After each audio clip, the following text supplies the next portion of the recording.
La Argentina ha entrado en la segunda ola. La segunda ola ya es un hecho. No es una ola lo que está pasando. Me animo a decir que es un tsunami.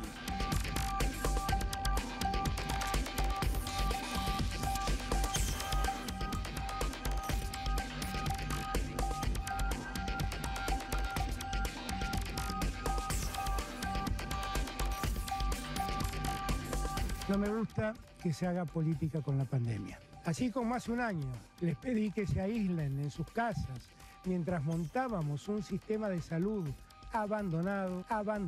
No me gusta que se haga política con la pandemia. Ya expresamos nuestro desacuerdo, ahora, como toda norma y como corresponde, la vamos a respetar. Ayer leía a un imbécil que me llamaba dictador. ¿Y cuál es la dictadura que tiene que hacer yo? ¿Cuidar a la gente? Hay que ser un imbécil profundo para decir esas cosas o una muy mala persona.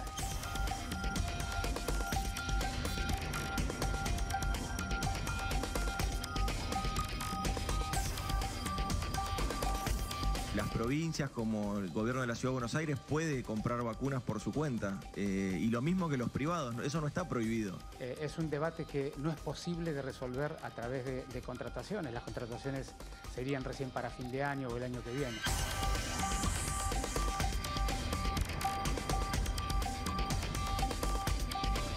Tengo la sensación de que mucha gente en la comunidad pareciera que estuviera viendo otra película, ¿no?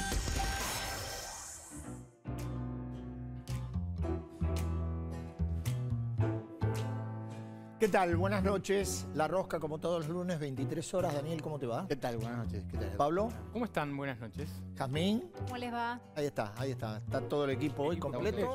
Nadie está encerrado. Todo bien. Estamos todos acá.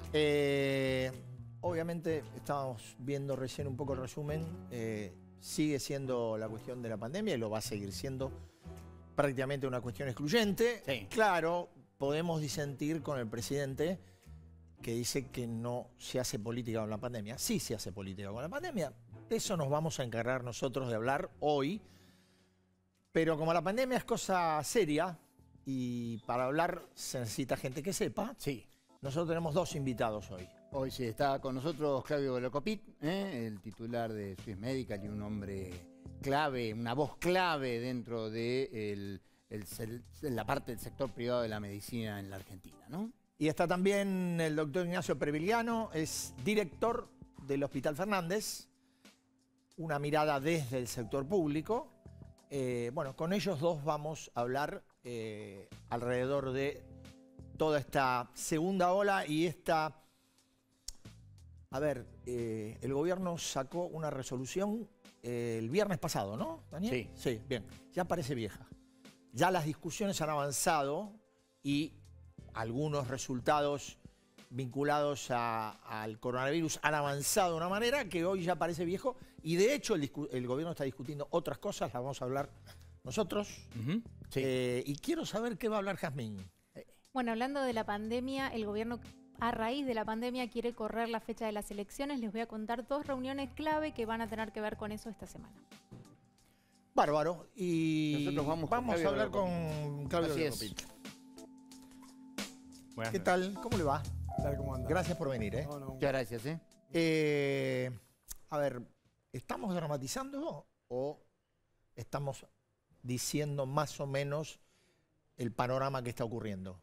No, yo creo que nos falta todavía, lamentablemente, transmitir con mayor crueldad y dureza en lo que está sucediendo en el sistema, ¿no? Es decir, el sistema está viviendo horas... Usted habla del sistema privado. Sistema privado. ¿Qué es lo que está pasando? ¿Cómo es? El sistema está, de hecho, está técnicamente saturado. Se están haciendo malabares hora por hora para tratar de que el impacto sea el menor posible, pero la situación es muy compleja. Ustedes están observando las comunicaciones de las distintas instituciones en cuanto a sus niveles de ocupación, y esos son niveles de ocupación plena. Sí. Entonces, el tema es de muchísima gravedad, ¿no?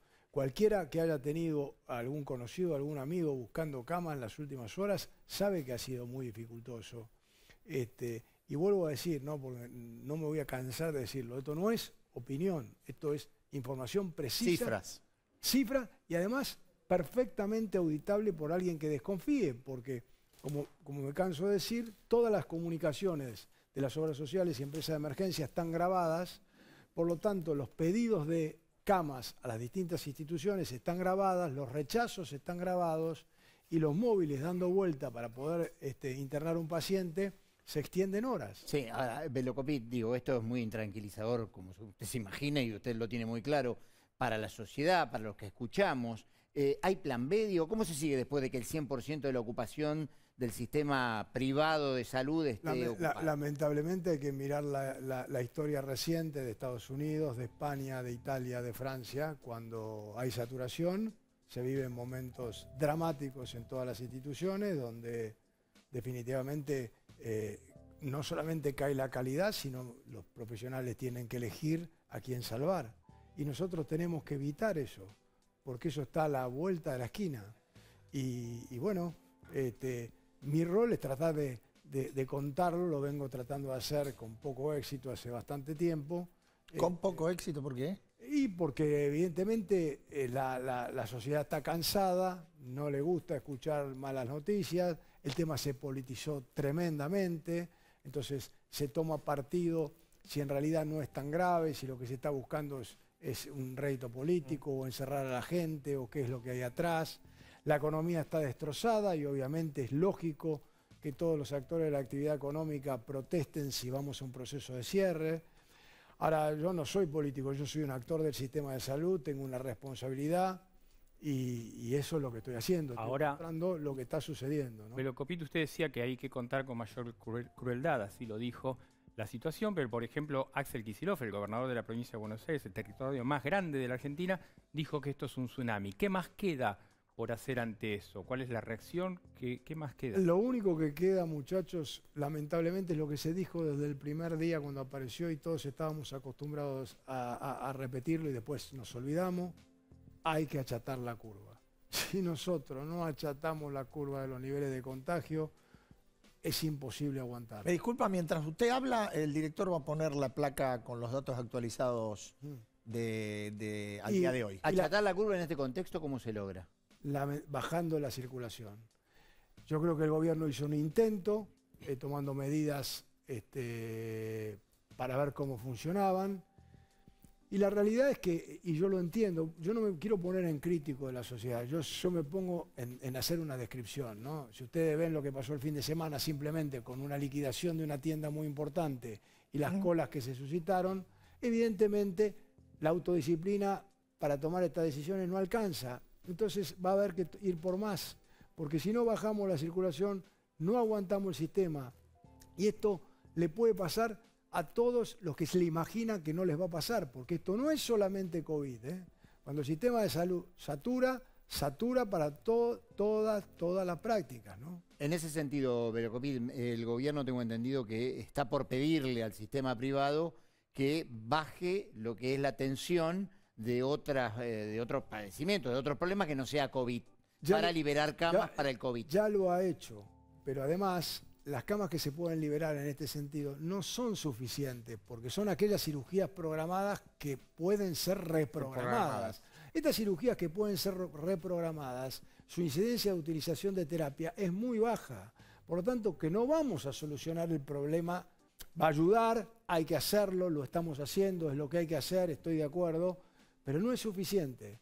Lo único es bajar la cantidad de contagios, porque estos contagios que estamos teniendo están derivando en internaciones. Es decir, porque si no estarían derivando en internaciones, porque tendríamos a la mayoría de la población de riesgo vacunada, y esto no deriva en internaciones, los niveles de contagio pasarían a ser una anécdota.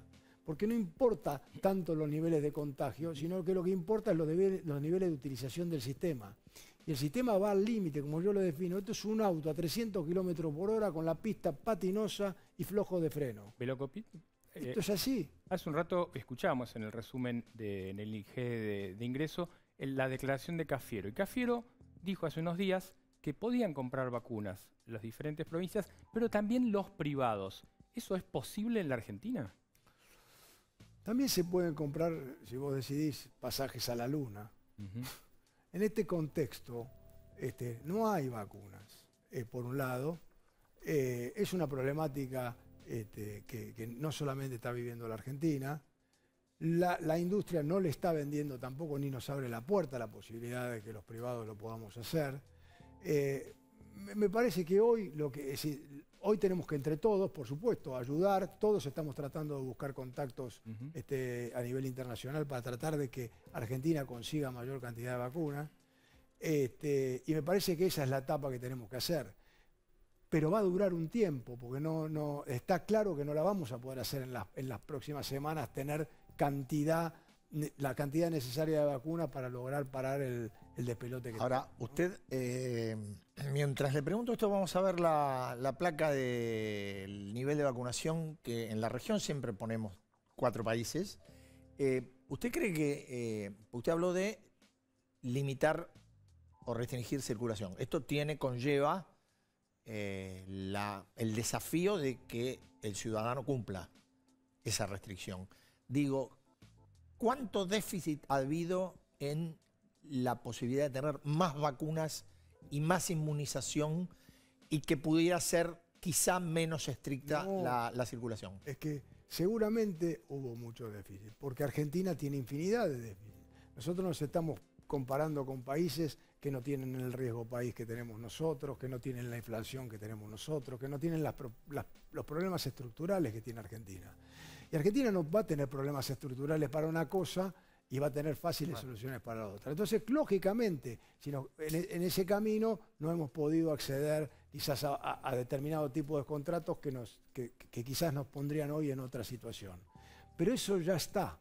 Es decir, eso ahora tenemos que ver cómo lo solucionamos y tenemos que mirar para adelante, porque si no nos quedamos sufriendo por lo que no pudimos hacer, que son consecuencias de políticas de la Argentina de los últimos 30 o 40 años, pero ahora tenemos un despelote en materia de salud pública muy, muy serio, que me parece que requiere que todos, ¿no? Oficialismo, oposición, medios de comunicación, entendamos que este tema es un tema dramático y que tenemos que tratar de ver cómo podemos, aunque sea unas semanas, romper toda la grieta, romper toda la discusión y ver cómo podemos hacer para transitarlo. Porque la gente, si no recibe mensajes muy contradictorios, yo les aseguro que hay mucha gente que cree que esto no está pasando. Es decir, cuando la gente se enoja conmigo, cree que yo estoy mintiendo. Yo vengo acá a un programa a mentir porque tengo un sistema maquiavélico que quiero no sé qué.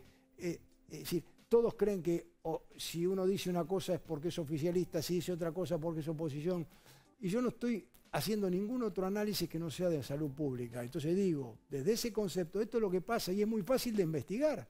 Porque cualquier periodismo de investigación puede corroborar en los hechos con mucha simpleza si esta situación en el sistema de salud está ocurriendo o es falso. ¿Cuál es el número que tiene usted de ocupación en la privada? La ocupación de terapia antes de venir para acá estaba en el orden del 94%. Lo que significa... ¿Lo tuvo alguna vez en ese nivel? Vos podés tener ese nivel de ocupación cuando no estás en una pandemia, porque un sistema está matemáticamente calculado y yo te puedo predecir cuántos infartos voy a tener, cuántos ACV voy a tener, cuántos partos voy a tener, cuántos de esos partos se van a complicar. En una pandemia es todo desconocido. Entonces, todos los números se te alteran violentamente día a día. Entonces, nada es calculable matemáticamente. Entonces, ese es un número muy peligroso. Y ojo también, no es que vos me decís, bueno, 94 te sobran 6. Mentira. Vos no podés exceder este número ya está extralimitado porque vos siempre tenés que tener camas vacías que te hacen el soporte a todas las camas de pacientes que tenés internados que se te pueden complicar y tienen que pasar a terapia. Pero ahora, ¿qué hacemos? Es 12 de abril. Algunos estaban diciendo que esta situación la íbamos a ver en el invierno, no en el arranque del otoño. Entonces le pregunto a usted como responsable de una asociación que nuclea, digo, lamentablemente, aún tomando medidas duras hoy, vos vas a tener un efecto de inercia que te va a llevar unos 10 días y que vas a tener que amarcarte un montón. Pero no tomarlas, vas a seguir agrandando el problema. Es decir, es una noticia espantosa, me estás diciendo una catástrofe. Sí, porque esto es una guerra. Entonces yo te estoy diciendo una situación dramática con consecuencias dramáticas. También uno puede optar a decir, bueno, no, este camino no, porque es necesario que la economía siga, porque los muertos que se van a generar por la pobreza. Bueno, entonces como sociedad tenemos que decir, bueno, entonces banquemos la que venga. Lo hizo Estados Unidos, lo hizo porque lo tomó de sorpresa, claramente. Bueno, y atravesó un proceso de saturación de varias semanas, generando muchísimo. O Brasil, ¿no? O Brasil. Claro. Ahora, bueno, es una decisión que también la sociedad tiene que conocer y después no rasgarse las vestiduras y decir, pero ¿cómo? Nosotros no sabíamos que esto era tan así. ¿Cómo nos mantuvimos así en este nivel si nadie nos vino y nos contó que esto estaba pasando? Pero esto está pasando. Esto es muy serio. Y realmente muy complicado, ¿no? Velocopit, dos temas de dos vacunados distintos, ¿no? El presidente de la Nación, que estuvo vacunado y tuvo COVID. El otro, bueno, la muerte que hubo que lamentar de nuestro colega Mauro Viale, que estuvo internado en Swiss Medical, ¿no? En Los Arcos. Sí. Bueno, ¿qué nos puede decir, digamos, de los dos casos en términos de cuánto está recibiendo de gente vacunada que tuvo COVID o, bueno, nosotros, la desgracia, la tragedia de Mauro, ¿no? La tragedia de Mauro, más allá que a mí me toca en lo personal, es esas tragedias, viste, que en la medicina pasan, que atravesando un COVID científicamente los médicos todavía no pueden decirte, yo se los vengo preguntando qué puede haber pasado. No hay científicamente hasta ahora alguien que te pueda decir esto es ocasionado de una manera u otra por la vacuna, por el COVID, por un trombo, Pero lo que sí está claro es que lo que se está viendo es que la vacuna funciona. Es decir, lo que no tiene que pasar es que la población entre en pánico y crea que la vacuna no funciona. La vacuna funciona, pero también hay otro tema muy importante, ¿no? Y yo se lo he manifestado a las autoridades y lo he charlado con los científicos de Swiss Medical. Hay que cumplir el protocolo de las vacunas en cuanto a los espacios de vacunación. No podemos crear nuestros propios sistemas de decir vamos a dar la primera dosis. Primera dosis, segunda dosis. Entonces, la única vacuna que hasta ahora tiene permitido estirar el tiempo científicamente es la de AstraZeneca. No así la china, no así la rusa. Entonces, eso, ¿qué nos va a traer? Nos va a traer que vamos a necesitar más vacunas, porque no vamos a poder usar la estrategia de vacunar abiertamente poco. Claro. Porque corremos un riesgo mayor y puede ser una mala solución. Una pregunta, la última. ¿Es probable que el sector privado, de medicina privada, si no recurra a la contratación de hoteles que no se están utilizando para derivar enfermos no graves, por supuesto? Ya lo estamos haciendo. Ya lo están haciendo. Ya lo estamos haciendo. Hemos medicalizado hoteles con enfermería y médicos. Lo estamos utilizando para pacientes moderados. ¿Qué quiere decir pacientes moderados de COVID? Son aquellos que la internación les sobra para una circunstancia como las que estamos en este momento, pero la casa es demasiado poco. Entonces el control lo estamos haciendo en esos lugares y bueno, desde el punto de vista de la oxigenación que requiere el sistema en este momento es muy importante. Y tenemos que hacer todo lo creativo que el sistema vaya teniendo a nuestro alcance para ir pasando una situación límite. No son cosas normales que haríamos en una situación normal, ¿no? Son cosas que, como yo digo, sistema sanitario en época de guerra, bueno, eso es lo que tenemos que hacer por estos momentos tan complicados que estamos viviendo, ¿no? Muy amable por estar esta noche. Gracias. Gracias, muy amable. Buenas noches. Nosotros hacemos un paréntesis de política y después hablamos con el doctor Previliano. Te sigo. En un minuto.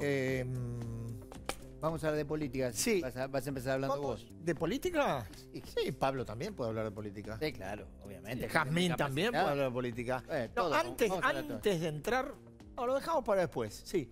Pues nos quedan, quedan unas placas, las vamos a ver con el doctor Previliano cuando volvamos al tema. A ver, vos debes saber, hoy hubo reunión en gobierno no el presidente, porque el presidente hoy terminaba su encierro. Sí, hay que ver si no lo sigue un día más, ¿eh? Bueno, puede ser, eso no lo sé. Sé que hoy cumplía el periodo. Un nuevo control del...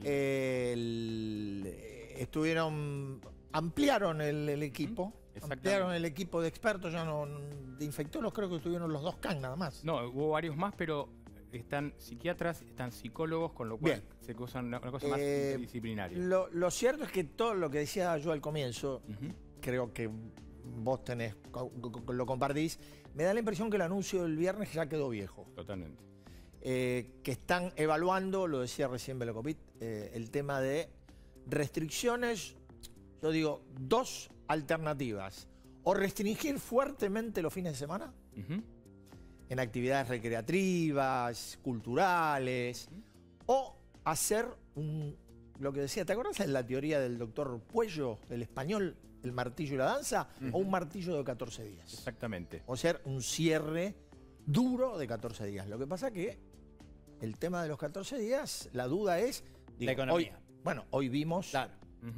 Decisión del viernes con el decreto. ¿Fue al final o decisión administrativa? Ya no fue un decreto. Fue decreto. Bueno, hoy tuvimos. Se conoció el jueves. Recién cuando veníamos lo vimos. La protesta de los micros. De los choferes de los micros. De los choferes y de las agencias de turismo. Sí. Por ejemplo. Que son los sectores puntualmente afectados por estas decisiones. Con lo cual, habrá que ver hacia dónde. Pero yo creo que acorde a cómo vengan los números, yo los de hoy los pongo un poquito en paréntesis, porque el lunes viste que no es un... Sí, pero igual fíjate que el fin de semana fueron altísimos. Sí, pero martes, miércoles y jueves suelen ser los días. Veremos en esta semana cómo se desarrolla.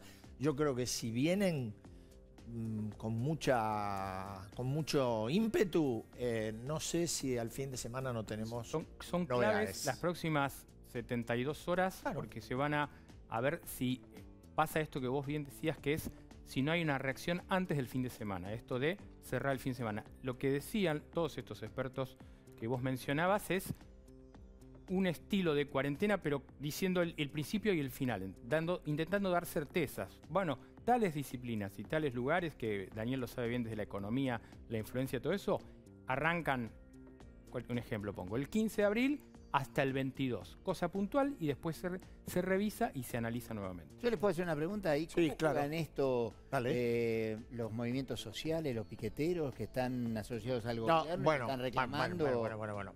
Digo, porque eso, decir lo de la eso semana también pasada. es economía. Todavía no, sí, claro. ¿Vos decís porque salen a la calle? No, porque salen a la calle y porque reclaman planes, porque el gobierno ya dijo que no va a volver el IFE, porque por lo que hay tampoco van a... una pregunta? Sí. ¿Vos estás segurísimo que no va a volver el IFE? No, que voy a estar seguro, yo no estoy seguro de nada, pero te digo lo que dice el gobierno. No, está claro. Te digo el presidente dijo no va a volver el IFE, Guzmán está pidiendo que no vuelva el IFE porque esto implica expandir mucho el gasto. Tampoco están volviendo los ATP, que son los créditos para que las empresas puedan pagar los sueldos. Linda piña y le hay tiró unos Claudio Lozano a Guzmán, ¿eh? ¿Por qué? Pues dice, bueno, lo que propone Guzmán es el ajuste fiscal que pretende el Fondo Monetario. Sí, lo que dice Daniel es interesante. Lo que pasa es que él es el que tiene que ir a negociar. Claro. Tiene que poner la cara. Che, mira, vengo acá y algún ajuste tenemos que hacer. Lo que dice Daniel es interesante porque los movimientos sociales tienen 2 aspectos del gobierno. Uno son los propios, porque tiene a muchos, al movimiento Evita, Barrios de Pie, la corriente clasista y combativa, los tiene adentro del gobierno y les tiene que dar una respuesta, porque ellos tienen que dar una respuesta a su base. Pero el otro, que supuestamente mañana martes hay una reunión, Emilio Pérsico, uno de los hombres del movimiento social que está en el gobierno y que es funcionario, recibiría a los duros, que es el polo obrero fundamentalmente, que hicieron una demostración tremenda el jueves pasado. No es la primera, ¿eh? Ya habían hecho otra. Pero el jueves fue contundente en todo el país, en toda la ciudad de Buenos Aires, pero también en los accesos. Se quieren sentar con ellos para pedirle un poco de calma, 3 semanas, un mes, de que paren, viendo cómo está la locura, que paren con las protestas por la locura de los contagios. Bueno, y... ¿Cómo venimos? Hay un tema de... Inflación, ¿te tiro un dato? Bueno, no, el tema de... No, sí, 4.2, ¿puede ser? 4.2, 4.1. Bueno, la inflación, el tema de los precios se puso al tope de las preocupaciones, digo, ¿no? Junto con la pandemia, el tema de los precios, la inflación del primer cuatrimestre con abril daría 16%, con el cual el 29% que había previsto Guzmán para todo el año queda corto, ¿no? Los pronósticos superan el 40% de inflación y empieza una discusión fuerte en torno a los precios que yo la sintetizaría con esto que vamos a ver ahora. A ver. Que es un montón de camiones frente al puerto de Rosario, y por el otro lado, la secretaria de Comercio Interior, Paula Español. Sí, Paula ¿no? Español, O sea, Paula camiones, una larga fila de camiones. Nosotros hace poco, el año pasado, ¿no? Paula Español. Sí, vino el programa. Claro que vino el programa, claro. Bueno, el tema es así. El tema es que en el gobierno hay una discusión que es, aparte dice hay que exportar mucho. Paula Español en el fin de semana dijo, bueno, si sigue subiendo el precio de la carne porque está subiendo en el mercado internacional, lo que vamos a hacer es usar una vieja receta, que por otro lado, esto lo pongo yo, ya fracasó varias veces. Color sepia. Color sepia. Prohibir las exportaciones de carne. ¿Para qué?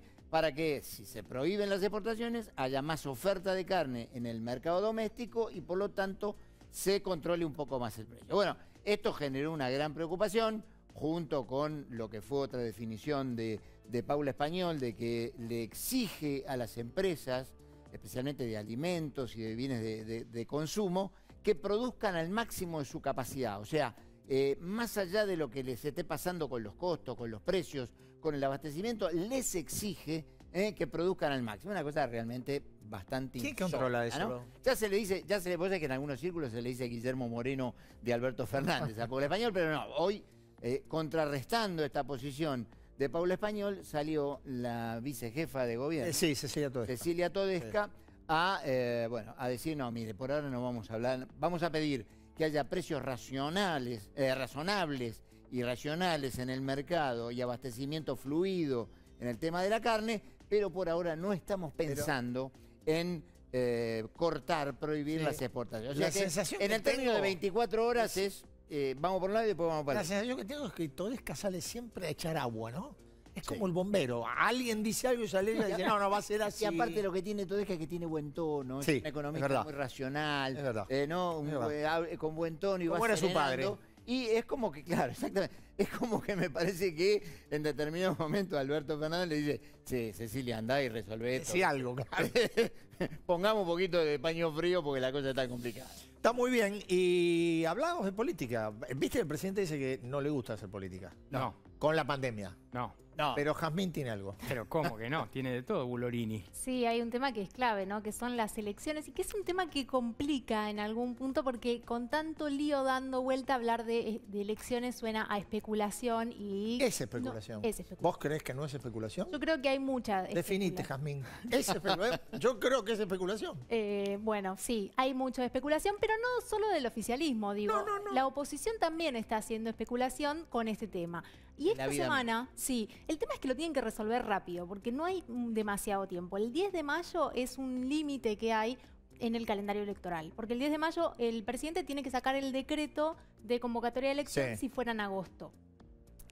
Pero vieron que el calendario electoral es todo 25 días, 45 días antes de la fecha. Te quiero hacer una corrección, porque hay algo que pasaste por alto. Primero tienen que darle la segunda dosis a la jueza María Servini Curia, si no va a fiscalizarlo con Bueno, esa es otra de las partes que te iba a decir, ¿no? Porque está la presión de la oposición con la que el oficialismo tiene que sí o sí negociar, porque esta es una ley que se tiene que pasar por el Congreso para cambiar cualquier fecha de elección y obviamente es una ley electoral, necesitan que no salga con lo justo, porque es más complicado. Necesitan un acuerdo amplio y es lo que están buscando. Esta semana va a haber dos reuniones importantes. Una es del ministro Guado de Pedro de Interior con los otros bloques que dejaron afuera la otra vez en la reunión en Congreso, que se quejaron, que son los bloques de La Baña, de los cordobeses y demás. Bueno, para llevarles también esta propuesta de cambiar las fechas. Y esta propuesta ya tiene un proyecto oficial que, al menos el borrador, fue presentado en el Congreso. Y esto es importante porque es uno de los puntos que pedía Juntos por el Cambio, porque el oficialismo en un inicio quería usar un proyecto de la propia oposición. La de Carrizo y Lustó. Y Jacobiti. Y Jacobiti, ¿no? Claro. Pero vos nombraste a Lustó igual. Pero que tenía otro sentido ese proyecto. Era nada que ver. Era nada que ver. Y hablando de Lustó, lo que la oposición no quería era caer en la trampa de usar un proyecto de ellos para tratar un tema del oficialismo. Y eso lo hicieron con la procuración. Vos fíjate que cuando se cambió en el Senado la ley de la procuración, el oficialismo no presentó proyecto. Usó uno de Lustó más Crexel más uno que presentó Bretilnec y lo armaron. Esto Claro. es lo que no quería la oposición ahora. Ahora, yo, Jazmín, tengo una pregunta, ¿no? Que es, ¿al gobierno le conviene? La pregunta es esta, mirá, la vamos a poner ahora. Desde la economía. A ver. ¿Al gobierno le conviene postergar las PASO? Digo esto porque hoy en estas semanas, aunque no lo perciban y no lo percibamos, se está viviendo una suerte de gloria en materia cambiaria. Claro, estos camiones que veíamos frente al Puerto de Rosario son dólares. Gracias dólares por que van avisarme, porque yo no me di cuenta. Vos no te diste cuenta, pero sí te das cuenta en la estabilidad cambiaria y en algo que me parece que es como el principal activo político del gobierno, que es la estabilidad financiera. Digo, Está hace muy bien. varios tiempos que lo que está haciendo es manteniendo el dólar gracias a esos camiones que están saliendo de ahí. El tema es, esto es ahora, pero en la Argentina, en octubre y en noviembre ya no entran más dólares. Hay que esperar la próxima campaña, con lo cual el tema es en el medio, si no hay acuerdo con el Fondo Monetario Internacional, ¿cómo llega la expectativa cambiaria de la Yo te voy a decir, a ver, a fin de año? Me encantaría hacer una pequeña encuesta. Digo, no creo en estas cosas. En que sea Estas especulación ingenierías, economía. ingenierías chiquititas, pequeñas como la que hizo el PRO, Cambiemos, cuando decía Vidal desdobla, adelanta. No, flaco, no, digo, y mucho menos cuando vos estás experimentando con un mes. Sí, es un mes en el que, claro, no creen que... En realidad, el punto en el que todos discuten es, ¿qué cambia en ese mes? ¿La economía puede hacer la vacuna, un salto? pues. Bueno, pero ¿cuánto se puede vacunar en un Claro, mes? ¿cuánto podés ganar en un mes? Me parece que la apuesta es la Salvo que vacuna. vengan 25 millones de dosis, entonces, bueno, tengo... Estaría bueno. Bueno, el presidente lo ha dicho, pero... ¿Cuándo? Para que febrero. a mitad de año iba a haber 65 Igual, millones. ¿puedo estar en desacuerdo con todos? A mí me Totalmente. parece... A mí voy a estar en desacuerdo con Haces todos. bien. Totalmente. A mí me parece que... No siempre estás en desacuerdo con todos. Oye, me gusta, Bien. me gusta. Me parece que la oposición no tiene ninguna razón por la cual decirle que no a correr un mes las elecciones. No, yo creo lo No mismo. cambia absolutamente Ah, nada. bueno, sí. justamente por Entonces, eso. Me parece que yo comparto eso. Quieren Comparto. correr eso para que en agosto, un mes tradicionalmente frío, lo que cumplimos en agosto, sabemos que nos morimos siempre de frío, entonces lo quieren correr un mes, Perdóname, corrámoslo. perdóname, y se terminó. Perdóname, se terminó te voy a la decir discusión. algo. Ha habido agostos con 35 grados, y yo los recuerdo. No. Y yo te 35 digo, grados. yo te digo, algo Entonces, es toda una conjetura zaraza política.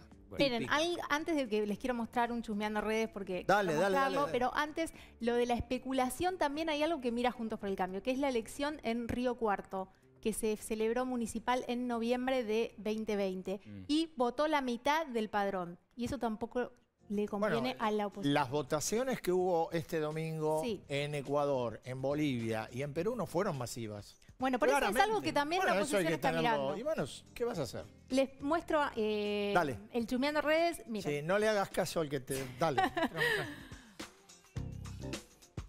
Es básicamente el tweet blooper del día. No sé si lo han visto. ¿Qué? En realidad, este tweet ya no está si lo vas a buscar porque ha sido borrado, pero es el de Álvaro de la Madrid y dice: ¿Qué es? increíble lo que hizo el gobierno con el plan de vacunación. En un contexto en el cual compraron pocas vacunas fruto de una decisión política que privilegió la ideología y los negocios por sobre la salud, sustrajeron vacunas violando su propia legislación. Y retuitea una nota que salió hoy en el diario La Nación que dice: encontraron en un campo del senador José Alperovich 200 vacunos robados. O sea, confundió vacuno con vacunas. A raíz de eso, Extraordinario. tuiteó Buenísimo. lo que es el tema de tuitear antes de que leer. es la- Primero lo- tuiteo, después Puedo existo. ser... Más malo sí, Sí, celo. lo que es ser estúpido, ¿no?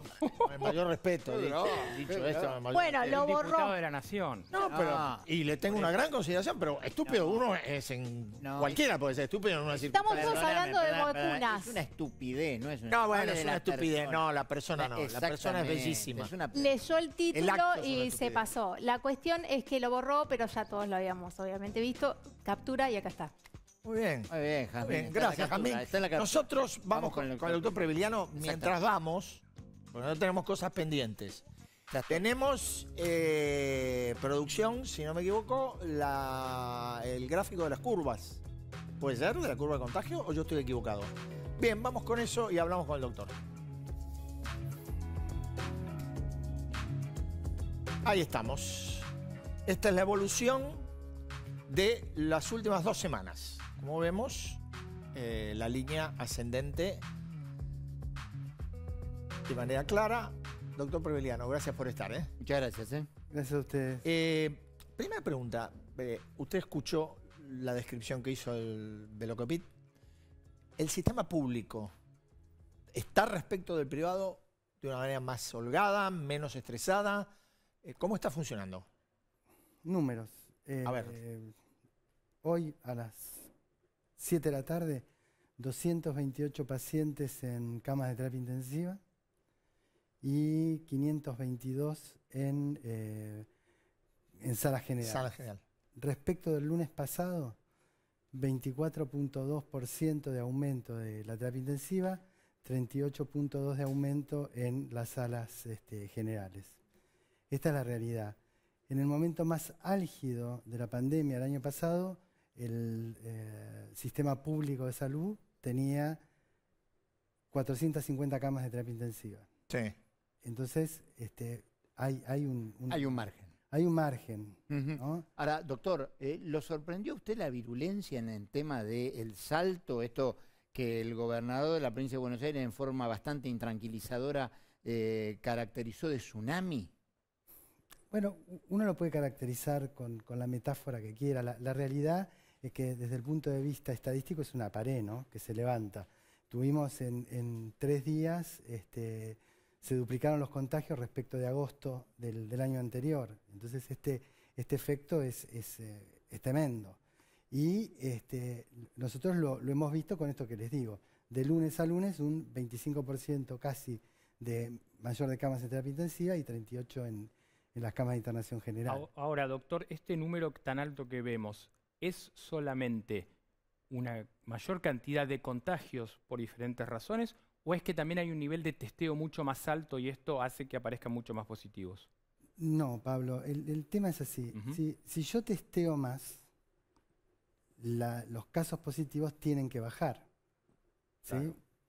Claro. Aumento la muestra, los positivos tienen que ser menores. Si yo testeo más y los casos en vez de bajar aumentan, significa que hay realmente un aumento de casos. Contagiados que antes no encontraba. Exactamente. Lo que sí es cierto es que la ciudad está testeando entre 20 y 25 mil personas por día y tiene una tasa de positividad del 19%, pero, por ejemplo, en la unidad de febriles de urgencia de nuestro hospital, que se testean la mayor parte de pacientes sintomáticos, la tasa de positividad está entre el 38 y el 40%. Es decir que hay una circulación que no teníamos antes. ¿Ustedes tienen corroborado, acorde a la ocupación que tienen las camas, sobre todo las de terapia intensiva, que este año se añadió, a diferencia del año pasado, otras patologías? Sí, claramente esto lo mostró muy bien el doctor Quirós, el ministro, donde se observa claramente que tenemos esta segunda ola, nos agarra, que creo que es lo mismo que pasa en el sector privado, nos agarra con los hospitales trabajando con patologías no COVID, es decir, hospitales que estaban operando. Las clásicas. Las clásicas, la patología clásica más la COVID, porque el COVID no desapareció. No, ¿cierto? Claro. Es decir, nosotros nunca tuvimos esta curva así, y después nosotros tuvimos una curva, una meseta, los contagios de diciembre, enero. La bajada y ahora esta subida brusca. Doctor, y en este sentido, digo, en una situación como la que se viene, esta pared que usted habló que se levanta, ¿hay que correr pacientes de otras patologías para darle espacio a de COVID? ¿Cómo lo están pensando? Bueno, nosotros hicimos, cuando me refiero a nosotros me refiero a todos los directores. Sí. Digamos, lo importante que me parece muy importante transmitir es que el Ministerio de Salud está manejando los hospitales como una red, y en la cual, en esta red, nosotros interactuamos los directores con el subsecretario, la subsecretaria de hospitales, la doctora Cordero, y el doctor Auger, que es el director general de hospitales. Trabajamos en red, estamos permanentemente en contacto y estamos recibiendo. El que está en condiciones de recibir pacientes más críticos, recibe pacientes más críticos, que son los famosos anillos rojos, Santoyani, Argerich, Muñiz y Fernández. Nosotros recibimos los pacientes más complejos, en principio, y después están los anillos amarillos y los anillos verdes. Entonces esto es una red que está funcionando muy bien, la verdad es que está funcionando muy bien.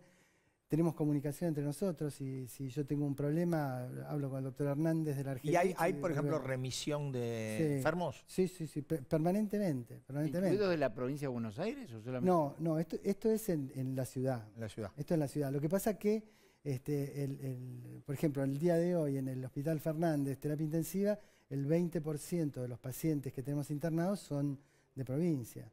En la unidad de enfermería de urgencia nuestra... El 20% de los pacientes internados en terapia intensiva son de provincia. De COVID. De COVID. En la UFU nuestra, del Fernández, tenemos 35% de pacientes de provincia, pero en la UFU del Santoyani tienen el 60% de provincia. Claro. Doctor, le quiero preguntar, si me permiten mis compañeros, tema vacuna, porque aparece una cuestión ahora. La ciudad tiene dados turnos hasta el jueves, la provincia de Buenos Aires, que hasta el martes, miércoles tiene vacunas y ya después no tiene más. Córdoba igual. Exactamente. Entonces, para un montón de gente que nos está viendo que por ahí recibió una dosis, ¿cuál es la situación que aparece con los que tienen una vacunación de una dosis hoy? ¿Qué se le puede decir a esa gente en virtud de la preocupación y de casos como el que recordaba antes Daniel Fernández Canedo, que aparece la preocupación a partir de lo de Mauro Viale del tema de una vacuna o no? ¿Qué nos puede ayudar con eso? Bueno, es un tema complicado, pero básicamente en el programa que vos estás antes que de Diego Seigman, estuvo el doctor Pizzi, infectólogo de Córdoba, que realmente dio una explicación absolutamente creíble y cierta de por qué se usan las vacunas, qué es lo que queremos de las vacunas. Y también hay un video de la Asociación Americana, del CDC, donde explica, con todas las vacunas que hay en este momento, para qué sirve vacunar y por qué estamos vacunando. El objetivo principal de la vacuna que se logra con la primera dosis es mitigar la muerte, la internación y la enfermedad grave. Correcto. Esto es lo que... La discusión es, ¿esto está científicamente comprobado? Solo para la de AstraZeneca, en los papers. Sí, sí. El análisis que hizo la gente del Ministerio de Salud de la Nación, donde intervinieron la Comisión Nacional de Vacunas y la ANMAT, yo soy un defensor absoluto de estos organismos de vacunación, de la ANMAT y del Ministerio. ¿Por qué? Porque los técnicos quedan y los gobiernos pasan. Entonces, cuando fue lo de la vacuna Sputnik, yo fui el primero cuando me preguntaron, me dijeron, bueno, pero esto no tiene evidencia. Y yo, mira, yo no sé si tiene evidencia o no tiene evidencia, que después se demostró que tenía evidencia. Yo no sé si tiene evidencia o no tiene evidencia. Lo que yo sí sé es que le tengo confianza a la Dirección Nacional de Vacunas y a la ANMAT porque saben lo que están haciendo. Y de hecho, la explicación que dio el doctor Pizzi, que es mucho mejor de la que puedo darle yo, porque la verdad, véanlo en Flow, pero es muy clara, es decir, con la primera dosis garantizamos esto. ¿Por qué hay que hacer esta estrategia de prolongar las dosis? Porque no hay vacunas. Claro. Entonces, me parece que no hay mucha discusión, ¿no? Es decir, si los técnicos dicen que esto es así y sabemos que tenemos un problema que está creciendo, creo que la estrategia es esta, ¿no? Doctor, se habló, bueno, el jefe de gabinete anunció antes del fin de semana que no solo iban a poder comprar vacunas las provincias, sino la ciudad y los privados. ¿Cómo ve esa posibilidad en el caso de la Ciudad de Buenos Aires? Esto, como dicen los americanos, esto está por arriba de mi nivel de paga. Dígame. Bueno, pero digo, usted tiene 38 años de terapia intensiva arriba, ¿no? Me parece que debe estar debe tener una respuesta profesional acorde. Mire, esto es una cuestión que va más allá, fuera de chiste, de mi nivel de paga, ¿no? Es decir, la realidad es que todo el mundo está ansioso de vacunas, que los 3 productores más importantes de vacunas, uno tiene las 3 vacunas más importantes, Moderna, Janssen y Pfizer. Inglaterra tiene la de AstraZeneca y después están las vacunas chinas y la Sputnik. Todas las vacunas son buenas. Todas las vacunas van a tener problemas, porque es histórico que las vacunas tengan problemas. A mí cuando me preguntaron al principio de la pandemia, dijeron, bueno, ¿y la expectativa de la vacuna? Y yo le dije con Cecilia Bufflet.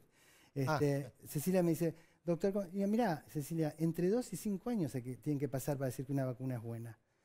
Es buena para la estrategia de inmunidad de rebaño, erradicar la enfermedad. Fíjate, Pablo, que lo que habíamos hablado, están apareciendo un montón de complicaciones de las vacunas. Claro. Perdón, doctor, usted está bien, es más joven, pero con la polio pasó lo mismo. Bueno, justamente... Estamos hablando de la década de 50. Estamos hablando cuando nací yo, 1957. El famoso... No tiene por qué decir la edad. No, yo puedo, no tengo problema. El famoso incidente Qatar. Jonas Salk hace la vacuna, que era una revolución. La verdad que la vacuna Salk fue toda una revolución. Entonces, en un acuerdo de generosidad, se le abre a 5 laboratorios. Uno de estos laboratorios era el laboratorio Qatar. La vacuna nueva, aprobada de emergencia, la vacuna del laboratorio Qatar hace que 1.200 niños, a los que se les inocula, por un error en la fabricación, hacen una poliomielitis localizada en el brazo. Sí. Entonces, esto no estaba en los planes de nadie. Vemos me pone en producción la placa del segmento etario que le quería preguntar al doctor para ir cerrando. Una característica de esta segunda ola, ahí lo estamos viendo, no la saquen un segundito porque la tengo que leer. Una característica de esta segunda ola es justamente que muestra la placa, que la gente es más joven. Y acá tenemos de 20 a 29, de 30 a 39 y de 40 a 49. Después, no es que no haya, pero viene decreciendo. Digo, ¿es así? Y sintomatológicamente, ¿es lo mismo o presentan otras variantes? Digamos, ha habido reportes de que hay una mayor incidencia de enfermedad gastrointestinal. Pero básicamente lo que domina esto es la insuficiencia respiratoria, la neumonía bilateral, los síntomas neurológicos de anosmia, hiposmia, ageusia, digeusia. Bueno, si lo dicen en castellano mejor. Bueno, falta de olfato y gusto. Bien, ahí está. Ahí está. Perdón. Ahí estaba. Perdón. A veces me sale. No, está muy bien. Sale el médico. Eso es su métier. Bueno, síntomas neurológicos, síntomas respiratorios fundamentalmente. Después está el quebrantamiento general, pero básicamente los síntomas más preocupantes siguen siendo los mismos. Fiebre, decaimiento, dificultad respiratoria, falta de olfato, falta de gusto. ¿Y puede ocurrir también que por la edad las ocupaciones de terapia intensiva sean más prolongadas? Mire, la verdad es que yo no tengo conocimiento, no tengo conocimiento de esto. No, le soy honesto, no he leído ni me han contado que esto ocurra, ¿no? Le digo, me han contado porque uno no puede estar actualizado de todo. No, está claro. Yo tengo 3 grupos de WhatsApp. Uno es el foro de emergencias, que son todos emergentólogos y terapistas que me dan tips. El otro es el de expresidente de la Sociedad Argentina de Terapia Intensiva, que también es un grupo muy activo en esto.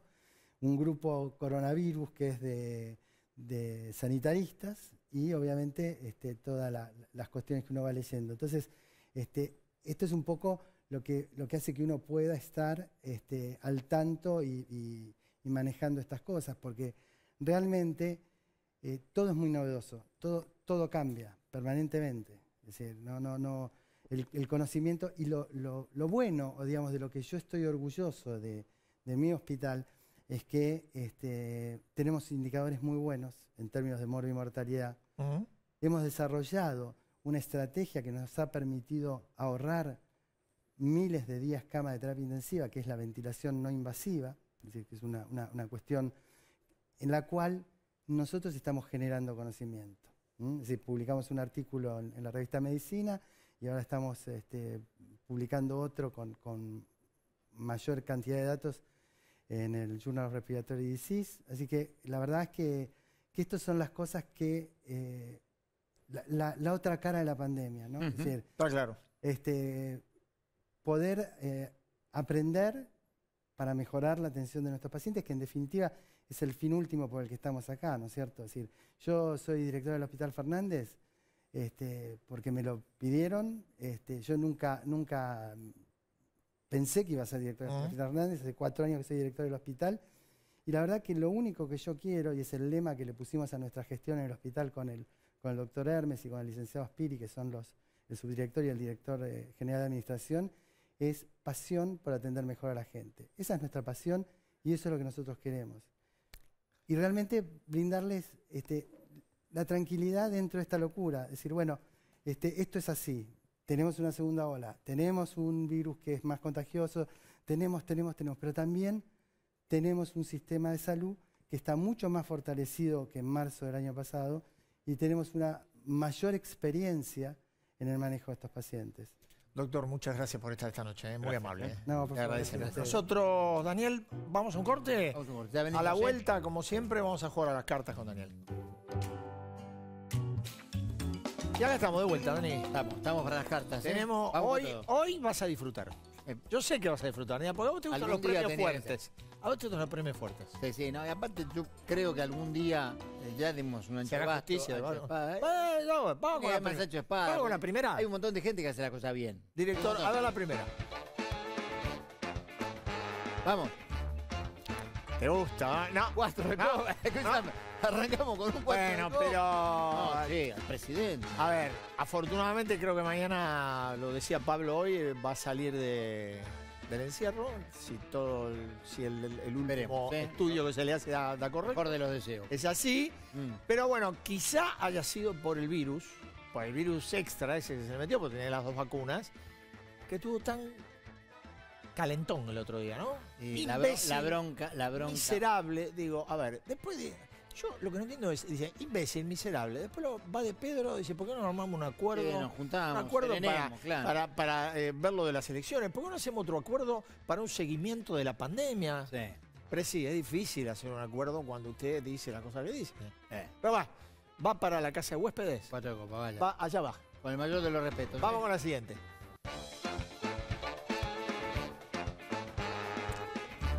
A ver, tenés ganas, ¿eh? Otro 4 de copa, no. Todo tuyo, todo tuyo. No, Paula Español. Todo tuyo. No, Paula Español, secretaria de Comercio Interior. Sí. Bueno, Paula Español, 4 de copa. Esta semana fue dura para ella. Fue duro hoy. Porque hoy... Bellísima persona, ¿eh? Sí, pero estuvo con nosotros, bárbara, una gran economista. Pero bueno, tuvo la idea que planteó de prohibir las exportaciones de carne. En un momento en el cual la Argentina necesita exportar, el sector cárnico aporta $2.000 millones. Vos creo que publicaste el otro día, no sé, la cantidad de empresas exportadoras que han en los últimos años de 12.000 a 9.000. Sí, así es. Bueno, pero aparte de esto, lo que propuso por el aumento del precio de la carne, que se prohíban, lo dejó como una idea, que se prohíban las exportaciones de carne, utilizando un mecanismo que ya se utilizó y fracasó, digamos, ¿no? Sí, ¿y cómo es que le dicen? No, pero esto es la maldad. Ah, la maldad, claro. Bueno, pero nosotros tenemos que... La Guillermo Moreno de Alberto Fernández. Bueno, es una maldad, pero... Es una maldad. Pero no, el tema es que la que provocó y la que puso un freno fue Cecilia Todesca, la vicejefa de gobierno, que dijo, no, por ahora no tenemos previsto prohibir las exportaciones de carne, ni mucho menos. Bueno. Claro que sí, la carne va a tener que hacer el sector, va a tener que hacer algo para que los precios lleguen en un valor razonable al mercado, pero al no tener la prohibición de exportar carne, me parece que se puede llegar a un tipo de acuerdo. De lo contrario, se volvía una situación de tensión y, bueno... Va para la Secretaría. Español tuvo en el medio. ¿Le mandamos el 4? Sí, claro. Le mandamos el 4. Con todo respeto. Con precio cuidado, ¿eh? Con precio cuidado, que hoy subieron 4,8%. Ahí es. Vamos con la última. Vamos todavía. Esta es para vos, Esta es para vos, Daniel. Bueno, ya al fin, un ancho espada, Ni oro ni basto. Espada. Claro, un ancho de espada se da cuando alguien gana algo polenta, fuerte, en política.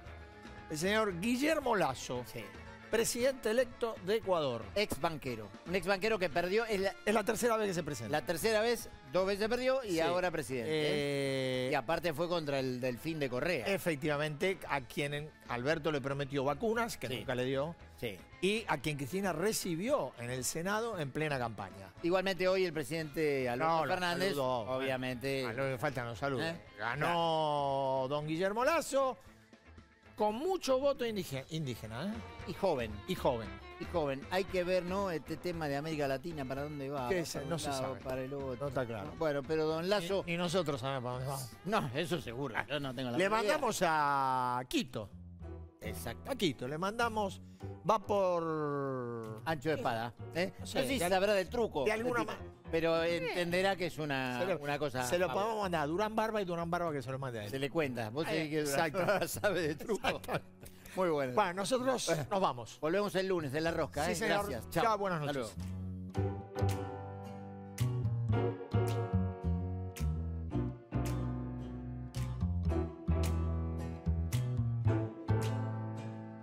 Todos sabemos lo que representa para la logística de una empresa una flota moderna de vehículos. Por eso, a la hora de renovar el parque automotor, piense en el especialista. Adrián Mercado, Subastas Online. Fiat Cronos, tenelo con descuento especial de 120.000 pesos y financiación de hasta 1 millón de pesos. Fiat Cronos, el auto argentino. Conoce más en fiat.com.ar. En un año ya somos 3 millones de personas conectadas a la comunidad Cuenta DNI. Banco Provincia, el banco de las y los bonaerenses. La Estampa Restaurante. Delivery y Takeaway. 4801-1711. 4326-4499. Plan de vacunación COVID-19.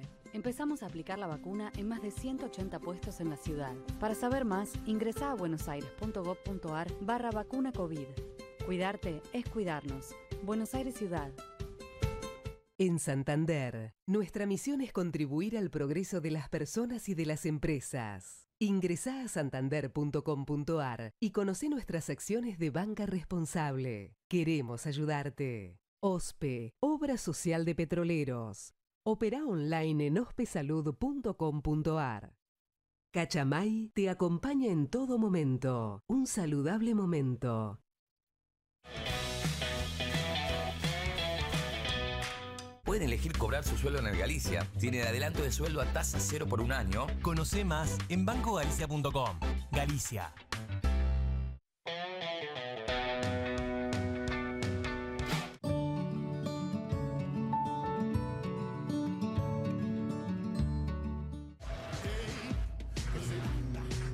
Llegó Nibus, tu nuevo Volkswagen.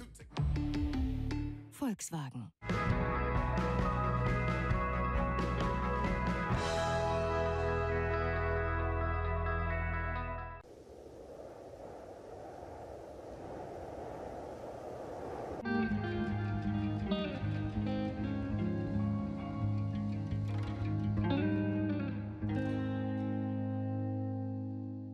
¿Tenés un vecino? Tenés tu banco cerca. Ayudarnos. Lo mejor de ser vecinos. Banco Ciudad. Te quiere ver crecer. Grupo Insud. Alentamos la vida. www.grupoinsud.com.